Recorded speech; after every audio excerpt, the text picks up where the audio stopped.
One of the most valuable personal items on your computer are your pictures. And with the changes in our weather here in Florida, it's important to save all of your files from power surges. So ABC7's WebDoc, Peter Martin, is here with some tips for backing up your data, because it's very important. Exactly, and last week was amazing, the storms we had and all the lightning strikes. Matter of fact, one of my friends called me up and his house got struck by lightning and lost everything. And that was one of the reasons why I thought we should talk about this today, because people don't realize how important it is just to back up your data. And it's very simple. There's drives like this that are available, and like a drive like this costs you a couple $100, and you literally can plug it into your computer. It comes with a little plug. You plug it in there, and then simply copy your files onto your drive. And that way you have a backup file for all of your computer information. Your pictures and your documents are by far the most important things. And even little, we call these key drives, because they're cutely named, they have a little key ring with them. They plug in there, you can back up your files, and you save everything, and then you take and put it someplace safe, and you got backup copies. And I like that, especially with hurricane season here. If you have to run out of the house and you need everything, you've got it right there in something that's very portable. That's wonderful. Exactly. This one actually we use for our company. We have 15 computers that are backed up every week onto this, and I actually just take it from the little case, and I literally just take it, stick it in this little case, and I take it home with me. Because if your office gets flooded, you now have a copy of your stuff there. So what I recommend is a lot of times if you have important stuff, buy 2 of these. Something like this costs as little as $10.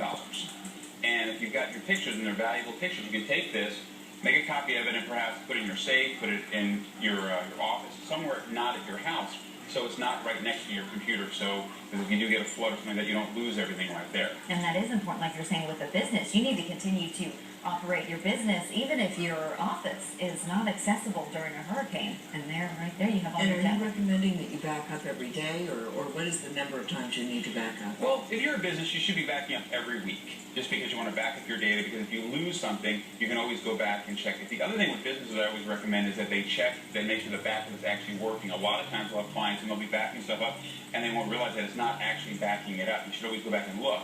But for your home, you should do it once a month, and then store it somewhere. The other thing that is new, that just came out, is we're doing a lot of online backups, which there are different companies out there that will provide those services for you. And what's nice about those is you can sign up for them, and once you've signed up and you set up an account with them, every week it will automatically back up. And the nice thing about that is it will back up your files automatically via the web, and now they're stored off-site remotely for you. Sounds leak-proof. Yeah, and leak-proof. Yeah, technology, me and technology do not mix. But what would something like that cost if you signed up for a service? Well, it's not for a service. It could be as little as like $59 for the year. It's very inexpensive. There's one called Carbonite, which is a very popular one right now. And the nice thing about it is it does it automatically. You can set your system up so it'll automatically back it up. And what it does is it goes in and finds whatever's new and then updates those files for you and stores them. The other thing I will suggest is you need to be careful with some of those services, because if you don't have a good connection speed, it could take a long time for it to back up. So you want to make sure if you're going to do that, try and do it, set it for like, 2 in the morning till 6 when you're sleeping. That way it doesn't slow down what's going on with your computer at the house. And how long do these computers last? I mean, you're talking about there's a difference in life with a hard drive for a laptop versus a PC.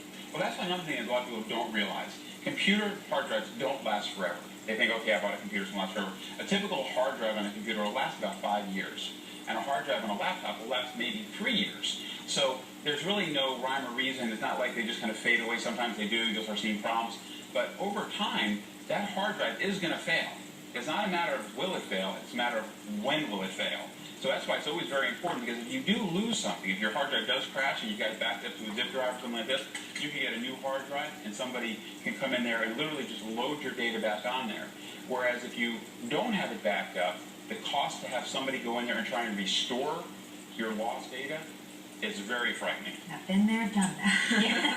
Frantically running to the Geek Squad saying, find my stuff. Yeah, so you want to avoid that. But of course, if you have any questions, you can always email Peter. His email address is webdoc@wwsb.com. And thank you, Peter, for being with us this morning. Thanks for having me. And we will see you next week. See you next week. All right. And in other tech news, Microsoft goes small and Sharp TVs get big. Here's ABC's Rob Nelson.